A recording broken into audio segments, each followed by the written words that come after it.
Governments love to tell you they're working for your financial freedom. They speak about stability, growth, and opportunity. But if you look closer at history, you'll find something far darker. Governments have always used hidden financial tricks to keep ordinary people poor while collecting wealth and power for themselves. What's most surprising is that these tricks aren't new at all. They've been recycled for centuries, wrapped in new language, sold under different names, but always used for the same goal: to move wealth upward and keep most people dependent. It begins with the oldest and simplest trick of all: inflation. When a government spends more than it collects through taxes, it faces two choices. It can tell the truth and raise taxes openly, a risky move politically, or it can quietly devalue the currency, lowering the worth of every coin and every note in circulation. Ancient Rome perfected this art. In the 3rd century AD, emperors struggling with military expenses started cutting the silver content in the denarius. A coin that once held nearly pure silver became mostly copper, with only a thin layer of silver. The empire pretended nothing had changed. But everyone holding those coins paid the real cost. Prices soared, savings vanished, and wages couldn't keep up. It was a silent tax on the people, a trick that still exists today, only now done by central banks instead of royal mints. The Middle Ages brought another twist: forced loans. Kings in England, France, and Spain often pressured wealthy merchants and guilds to lend money to the crown. Of course, these loans weren't voluntary. Refusing meant punishment, property loss, or worse. Sometimes repayment was promised, but often it came late, in devalued money, or not at all. The monarchy kept its wars and luxuries, while merchants lost their capital. The trick was simple: coercion disguised as duty to the nation, and it worked for generations. By the 17th century, the trick had evolved into the financial system itself. When Britain founded the Bank of England in 1694, it wasn't done out of goodwill.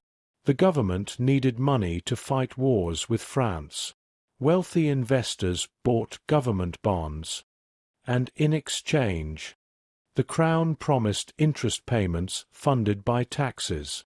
It sounded fair. But who paid those taxes? Ordinary people, through duties on goods like salt, beer, and cloth. The rich lent money to the government and earned guaranteed returns, while the poor paid taxes to support those payments. It was a transfer of wealth disguised as national finance. That structure still stands today. The safest investment remains lending money to governments, with returns guaranteed by the labor and consumption of ordinary citizens.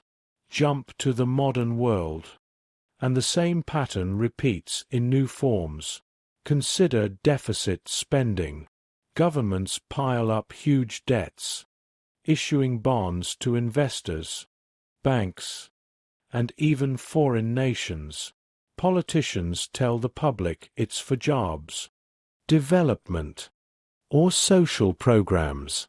But much of the money flows into defense contracts, corporate aid, and bailouts. When repayment time comes, they don't reduce spending at the top. Instead, they raise taxes, inflate the currency, or cut social benefits. The trick makes the debt look like it's for the people, but the load always ends up on their backs while profits go to bondholders and corporations. Then came bailouts. In the 2008 financial crisis, big banks made reckless bets, packaged toxic mortgages into securities, and nearly destroyed the global economy. Who paid the price? Regular taxpayers. through massive bailouts. And who gained afterward? The same banks, which grew even larger and more powerful. The trick was easy: privatize the gains, socialize the losses, and call it saving the system. Even public pensions and retirement funds are part of the illusion. For decades, workers in the US, UK, and Europe have paid into government programs expecting the money to be there later. But governments rarely keep those funds. They spend the money right away and leave IOUs behind, promising future taxpayers will cover the cost. It's essentially a long-term Ponzi scheme wrapped in official language. It works until demographics shift and the system collapses under its own promises. Then the government fixes it by reducing benefits, raising retirement ages, or inflating away the real value of payouts. The pattern never changes. Every trick depends on public perception. Inflation is sold as growth. Forced loans are called duty. National debt becomes investment. Bailouts become stability. Pension cuts turn into reform. The words hide the truth: a transfer of wealth from the many to the few, from the bottom upward. This cycle keeps repeating because most people don't study financial history, don't grasp how systems really work, and don't recognize the trap until it's too late. In the past few decades, the tricks have become more polished. Take quantitative easing, a term few had heard before the 2008 crash. Central banks printed trillions of dollars from nothing, buying bonds and securities to stabilize markets. Politicians and bankers said it was essential to prevent collapse, and it succeeded for the financial elite. Stocks, real estate, and bond values soared. But who owns those assets? The wealthy. Ordinary households with little investment saw few benefits while facing rising costs of living. The trick was that creating money saved the rich, but fueled inflation and inequality for everyone else. Another modern trick is stealth taxation. Instead of openly raising income taxes, governments quietly collect through sales taxes, energy duties, and most powerfully, inflation. When prices rise faster than wages, your loss of purchasing power becomes a hidden tax.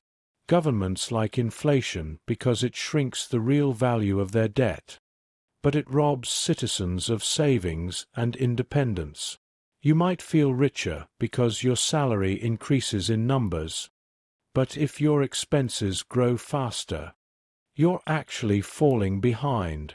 This isn't a flaw, it's how the system is designed. Inflation isn't an accident of economics. It's a deliberate tool to shift the burden of overspending onto you without ever admitting it. Regulatory capture is another piece of the puzzle. Rules are supposed to protect people, safety standards, consumer rights, fair competition, but powerful industries shape these rules in their favor. From the railroads of the 1800s to oil giants of the 1900s, and now tech and finance. Every era shows the same outcome: control the regulators, and you control the game. Governments appear to act as referees, but behind the curtain, the biggest players write the rules. The public sees protection. Insiders see profit. War finance is an old scheme in new clothes. During both world wars, governments urged citizens to buy war bonds out of patriotism.